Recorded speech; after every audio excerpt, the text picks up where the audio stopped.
Growing up, my mother often shared tales of my grandfather, who began his life with little and built a thriving business. Despite his success, we never benefited financially from his endeavors, a reality I didn't grasp until much later. It all came down to the complexities surrounding his will. One cold evening, as we sat at our humble kitchen table sipping tepid tea, the heater had broken down again, and our landlord was in no hurry to fix it. My mother recounted, "Helen, your grandpa was a stubborn man. He believed strongly in the value of self-made success, which was why he tailored his will in such an exacting manner. His will dictated that his wealth would only pass to someone who had independently amassed at least $500,000 through their business ventures." "Why did he exclude us, Mom? Didn't he trust you to manage his wealth?" I asked, struggling to mask the resentment in my voice. With a sigh, my mom stared at the steam wafting from her cup. "It wasn't about my ability to manage his money. He had this peculiar belief. To him, proving one's worth meant building something substantial on their own." I muttered under my breath about the cruelty of his game, a man who cherished his wealth more than his family. "It was his way or the highway," my mom continued. "The moment I challenged him, he practically disowned me, insisting that if I was capable, I'd make my fortune without his help." The injustice gnawed at me. Here we were, scrimping and saving every penny, while elsewhere, someone enjoyed the life that could have been ours. From a young age, I'd always had an eye for opportunity. I ran a lemonade stand on the hot days at the local golf course, charming the golfers with my youthful zeal as I sold cups for 90 cents. "You sure know how to hustle," an old golfer named Justin once complimented me, smiling as he handed me some change. "Keep that up and you'll be a tycoon someday." I was always dreaming of the next big thing, whether it was selling homemade bracelets and baubles I crafted from dollar store beads at various events or trading items during yard sales. It wasn't merely fun. It felt like my calling. My mother would often boast lightly to her friends, "Helen's got her little business empire going," her voice tinged with pride, which made me stand taller. But it was sewing that truly captured my passion. After purchasing an old sewing machine from a garage sale, a moment I considered a personal Christmas, teaching myself to sew became my new challenge. Despite the machine's quirks and the often spotty internet hindering online tutorials, I persevered. One day, as I adjusted my locker, Alice sneered, noticing something different about my attire. "Is that the same shirt you wore last week, Helen? Looks different." Casually replying as I slammed my locker shut, I suggested, "Yep, gave it a little makeover. You should try it sometime. Might improve your attitude." Through these endeavors, I felt a connection to my grandfather's ethos of self-reliance, albeit with a gentler spirit, hoping to one day bridge the legacy he envisioned with the family he left behind. As a couple of girls lingered near my locker, one approached with a shy smile. "That was really cool what you did with your shirt. Could you do mine?" she asked. Thrilled by her interest, I nodded enthusiastically. "Sure thing, bring it tomorrow," I replied, feeling a surge of pride. Word of my creative flair spread quickly and soon. I was flooded with custom orders. What started as a way to earn a little extra cash was blossoming into a legitimate business. I was delighted to offer something unique, and people were willing to pay well for it. One sunny afternoon, I decided to take my creations to the local street fair. I set up a rickety table, laid out my garments, and waited, my heart pounding with excitement. My friend Willie watched the crowd with skepticism. "You think people will buy these?" he asked doubtfully.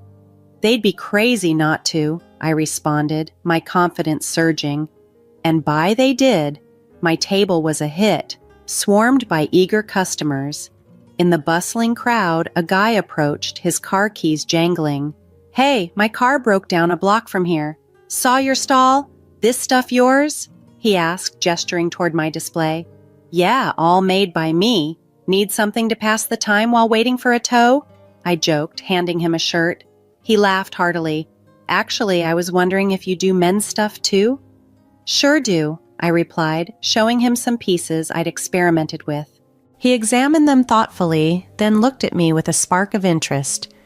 "You've got talent. Ever think of making this a real business?"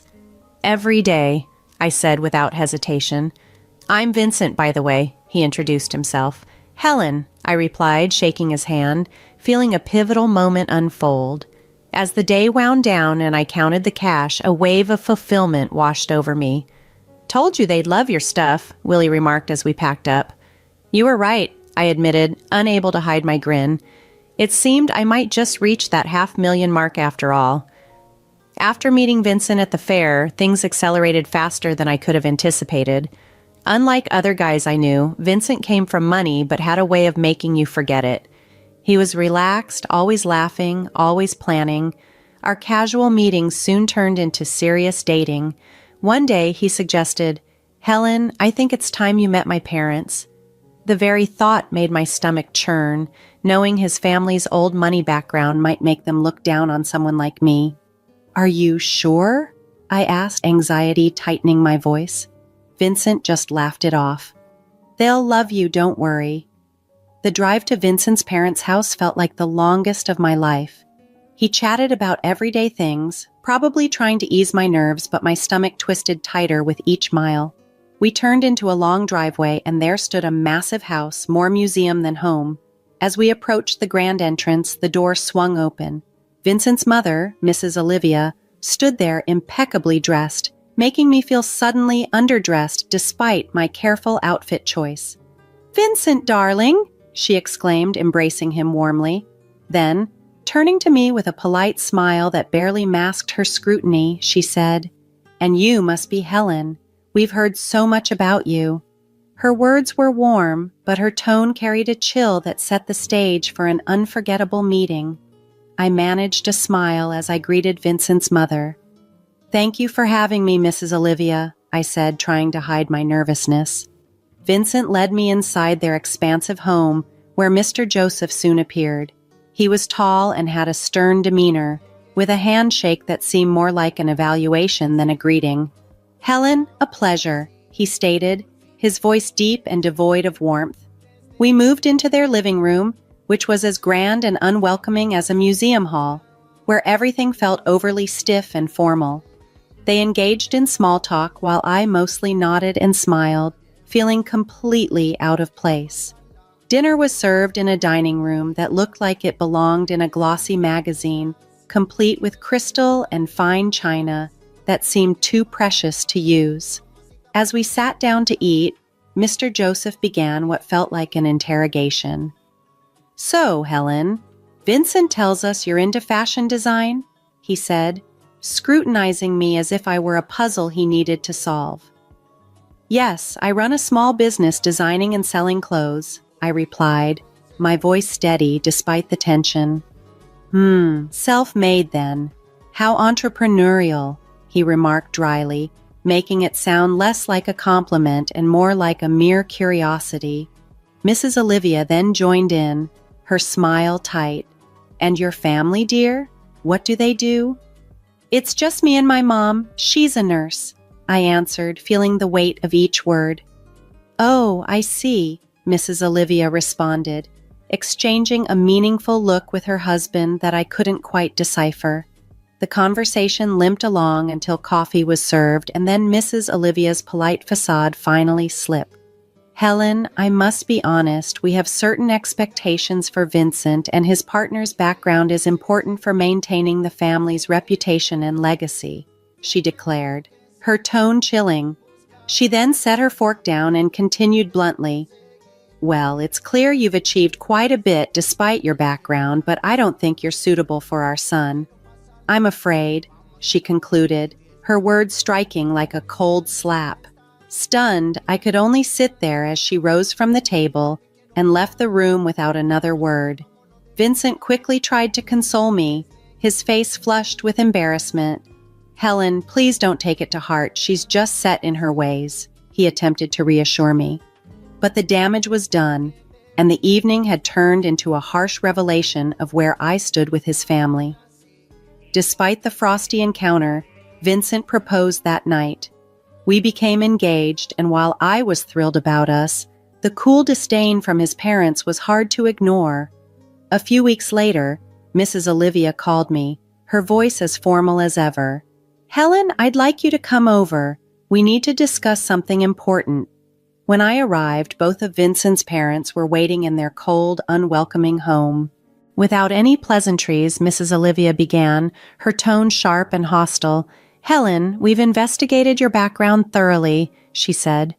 Mr. Joseph nodded, his expression stern. "It's clear you come from a very different world than ours," his wife added. "And frankly, we feel you're seeking wealth by climbing through our son. But we won't allow our family fortune to be jeopardized," she stated unequivocally. Her words stung deeply, reinforcing the stark divide between our worlds. Before I could react, Mrs. Olivia pushed a stack of papers across the table toward me. "Since I can't convince Vincent to rethink this marriage, you'll need to sign these," she stated flatly. I picked up the documents, a prenuptial agreement. Reading through, it was clear I wouldn't have any claim to Vincent's wealth, nor would any children we might have. Without hesitation, I signed them. "I'm not marrying Vincent for his money," I declared, sliding the signed papers back to her. Mrs. Olivia's expression shifted to surprise, her eyes widening. Even Mr. Joseph raised an eyebrow, taken aback by my swift compliance. Leaving their house, I felt a mix of relief and resentment. At home, I recounted the entire exchange to Vincent. He laughed it off. "Wow, you really showed them. Good for you!" But his laughter felt hollow. "Aren't you bothered that your mom thinks so lowly of me? She humiliated me, Vincent." He shrugged, still smiling. "I get why you're upset, but you know how Mom is. She has her reasons and, well, she's not completely wrong to worry, right?" His words felt like a betrayal. Not only had his mother insulted me, but now Vincent was subtly defending her. It hurt to realize that perhaps he wasn't entirely on my side. A year after our engagement, as the wedding drew closer, my life was a whirlwind of excitement and stress. My business, a sportswear brand I had started from scratch, was finally taking off. It was thrilling to see my designs being worn and loved. I had built enough capital to expand and take on bigger challenges. As for the wedding, I wanted something simple and intimate, but Vincent dreamed of a lavish celebration. "Helen, we're only doing this once. Let's make it big," he'd say with a grin that made it hard to argue. So, I agreed, and we planned a grand event.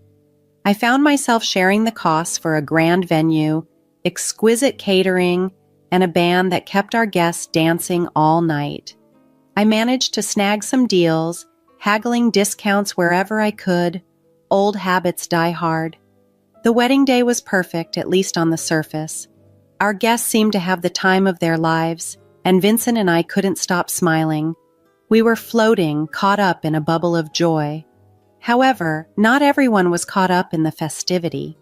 Throughout the evening, I noticed Vincent's parents whispering, their faces pinched with disapproval. His mother, ever the social butterfly, floated around the room, subtly dropping hints about her worries that I was after their family wealth. I overheard her telling a group of relatives, "It's all very extravagant, isn't it? I just hope she understands the value of money, not just spending it." Her words carried across the room and stung more than I had expected. After the wedding, things didn't settle down. Vincent's mom took to social media, lamenting that Vincent had married someone like me. She wrote about her fear of losing her son to a woman who, in her eyes, wasn't worthy. Reading those words hurt. I felt my throat tighten and my eyes burn, not just with sadness, but with frustration. I tried to talk to Vincent about it. "Your mom's posts are harsh. Can you talk to them? They don't even know how well the business is doing." Vincent sighed, his face troubled. "Helen, I know it's tough, but let's not rock the boat, okay? My parents, it's just how they are. But they think I'm some gold digger, Vincent. They don't see that I don't need their money," I protested. He pulled me close, his voice soothing. "I know," he whispered. But I just nodded, not convinced yet exhausted from the argument. I agreed to let it go, not because I thought Vincent was right, but because I was too tired to keep fighting. It was easier to focus on my business, pouring my energy into something positive, something that was truly mine. Despite the personal turmoil, my business kept growing. Orders poured in and my brand gained a following. I was busy with interviews, photo shoots, and even discussing partnerships. My days were packed and I thrived on the hustle. The evening of the charity dinner arrived, held at a swanky downtown hotel. The event supported sports programs for kids and teenagers, and as the main costume designer, I had chosen a blue and white theme to match not just the decor, but some of the latest pieces from my sportswear line. Vincent and I walked into the grand hall, which buzzed with well-dressed guests and shimmering lights. I was nervous but excited to see my designs showcased in such a grand setting. That excitement quickly soured when I spotted Vincent's parents across the room. Their cold stares cut right through the warmth of the bustling crowd. Vincent noticed but said nothing, and their blatant disregard stung me deeply. I bit my lip and kept walking. As guests arrived, I circulated the room, chatting and networking. Vincent was by my side, his usual charming self, though I could tell he was a bit overwhelmed by the scale of the event. "You're really pulling out all the stops, huh?" Vincent commented as we watched the crowd from a distance. "Go big or go home, right?" I replied with a wink. "Helen, you've outdone yourself," a familiar voice said from behind me. Turning around, I saw a local sports celebrity who'd worn my designs before. "These uniforms are fantastic. Thanks so much." "Enjoy the evening," I smiled, handing them a business card. "Let's catch up soon." The event was buzzing, the atmosphere electric with enthusiasm and goodwill. Then the moment of truth arrived. The host took to the stage to thank the sponsors, and my heart raced as he started to speak. We hadn't been seated long when the evening's presenter took the stage to kick off the event. The atmosphere was lively, filled with applause and cheer until it came time to thank the sponsors. My heart raced with pride and anxiety as my name was announced as one of the main contributors. I'd like to extend a special thank you to Helen, whose generous donation of over $410,000 made tonight possible. The presenter boomed through the microphone. The room erupted in applause, but it was abruptly pierced by a shriek from Mrs. Olivia, Vincent's mother.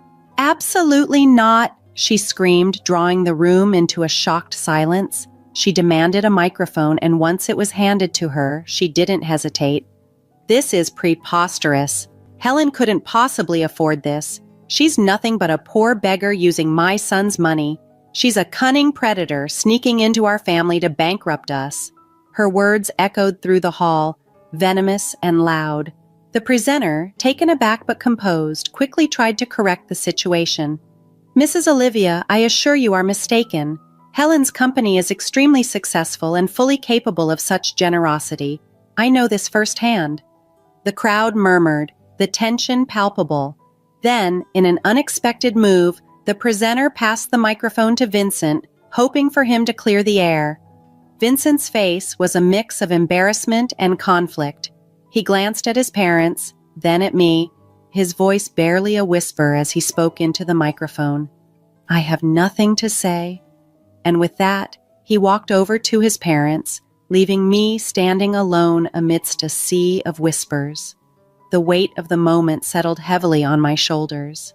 I felt exposed and humiliated, not just by the accusations, but by Vincent's failure to defend me.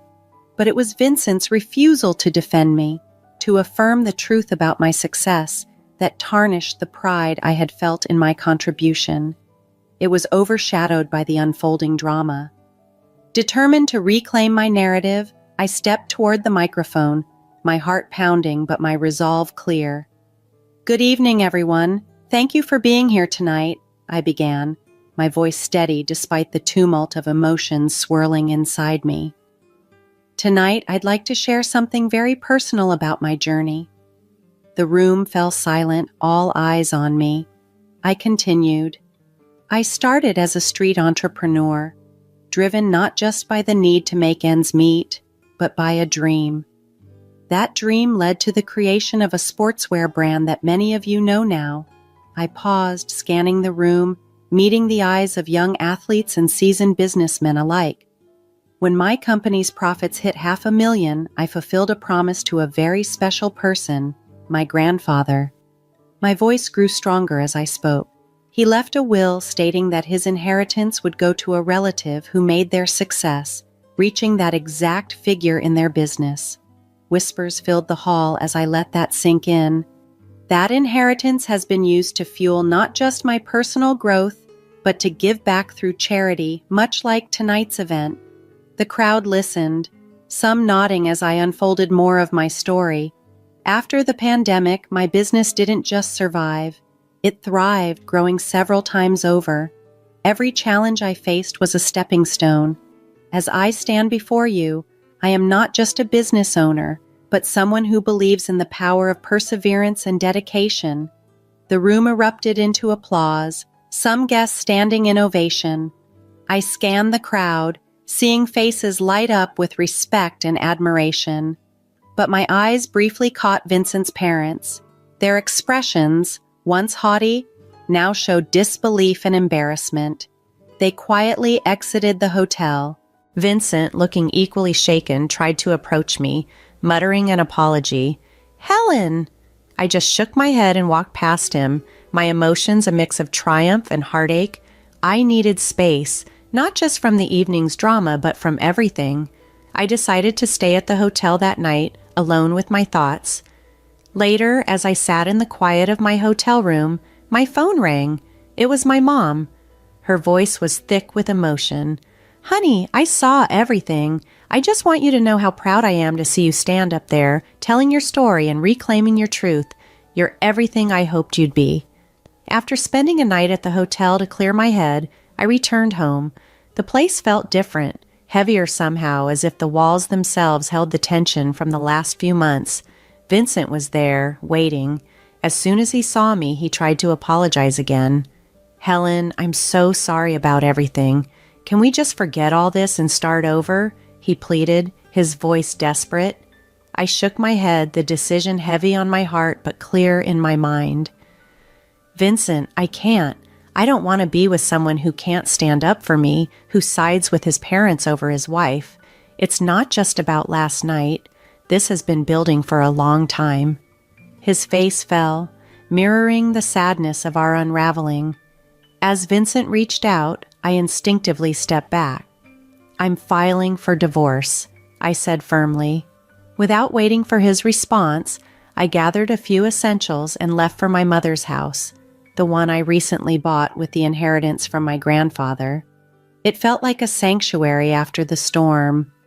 The divorce proceedings were straightforward thanks to the prenuptial agreement we had signed. With no children to consider, the process was over quickly. During that time, Vincent's parents tried to intervene. They called repeatedly, not out of concern for me, but in an attempt to patch up their son's unraveling life now that I was no longer in the picture. I blocked their numbers, not just to silence the constant ringing, but to cut ties with a past that was holding me back. Through friends, I heard Vincent started to unravel. He began drinking, lost his job, and eventually his parents disowned him, unwilling to let his downward spiral tarnish their reputation. Despite everything, I felt a pang of sorrow for him. I never wished him harm, but I knew I needed to focus on moving forward.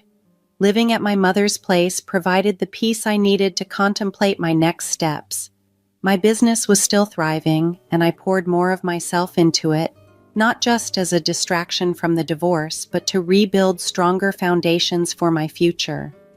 One evening, sitting in the garden that my mom and I had cultivated together, she turned to me with a soft smile. "You did the right thing, Helen. It's tough, but you're tougher, and I'm here always." "Thanks, Mom. I know. It's just a lot to process," I replied, feeling the weight of her support. "As long as you remember that you're not just surviving, you're building, learning, and growing. That's what matters," she said, squeezing my hand. She was right. The end of my marriage wasn't just an ending.